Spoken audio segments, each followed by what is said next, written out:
বরিশাল বিভাগে হঠাৎ করে ডেঙ্গুর প্রাদুর্ভাব বেড়েছে। বিশেষ করে বরগুনা জেলার সংক্রমণের হার সবচেয়ে বেশি। পরের অবস্থানে রয়েছে পটুয়াখালী জেলা। স্বাস্থ্য বিভাগ বলছে সংক্রমণ ঠেকাতে এডিস মশার বংশবিস্তার রোধ এবং সচেতনতার বিকল্প নেই। বিস্তারিত জানবো কাউসার হোসেনের প্রতিবেদনে। আর এইটা ওইটা না, কাপড় ধোয়ার একটাই সলিউশন, চাকা অনেক ওয়ান। ময়লা আবর্জনা ও জমে থাকা পানিতে জন্ম নিচ্ছে এডিস সহ বিভিন্ন প্রজাতির মশা, যার যন্ত্রণায় অতিষ্ঠ বরিশালের মানুষ। প্রচুর পরিমাণে মশা, রাত্রেও ঘরে ঠিক মতন বলা যায় না, দিনে তো আসি। ডেঙ্গু নিয়ে যে আমরা কি আতঙ্কে আছি, ছোট ছোট বাচ্চা নিয়ে, সেটা বলার মতো না। সাধারণত বর্ষা মৌসুমে বাড়ে ডেঙ্গুর প্রকোপ, তবে এবছর একটু আগেভাগেই এডিস মশার কামড়ে আক্রান্ত হচ্ছে মানুষ। বুধবার একদিনেই বরিশাল শের-ই বাংলা মেডিকেলে ভর্তি হয়েছে ৩০ জন রোগী। বরিশাল জেলায় এ পর্যন্ত ৫ শতাধিক রোগী চিকিৎসা নিয়েছে। ভাবছিলাম যে হয়তো কোনো সিজনালি জ্বর, পরে আমি আমাদের গলাচিপাতে যাই, ওইখানে গিয়ে আমি টেস্ট করার পরে আমি ডেঙ্গু পজিটিভ আসি।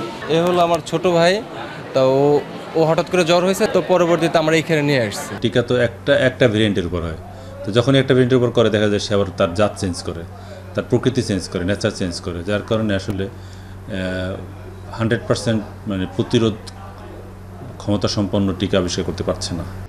বিভাগে ডেঙ্গু আক্রান্তের সংখ্যা সবচেয়ে বেশি বরগুনা জেলায়। হাসপাতালে জায়গার সংকুলান হচ্ছে না, পাঠানো হচ্ছে বরিশাল ও ঢাকায়। বুধবার পর্যন্ত এ জেলায় আক্রান্তের সংখ্যা ১৫০০ ছাড়িয়েছে। মৃত্যু হয়েছে ৫ জনের। আমার পরিবারে আমরা ৪ জন সদস্য এবং ৪ জন সদস্যরই আমরা ডেঙ্গু আক্রান্ত। শ্বশুর এবং শ্যালক এরা দুইজনই ডেঙ্গুতে আক্রান্ত।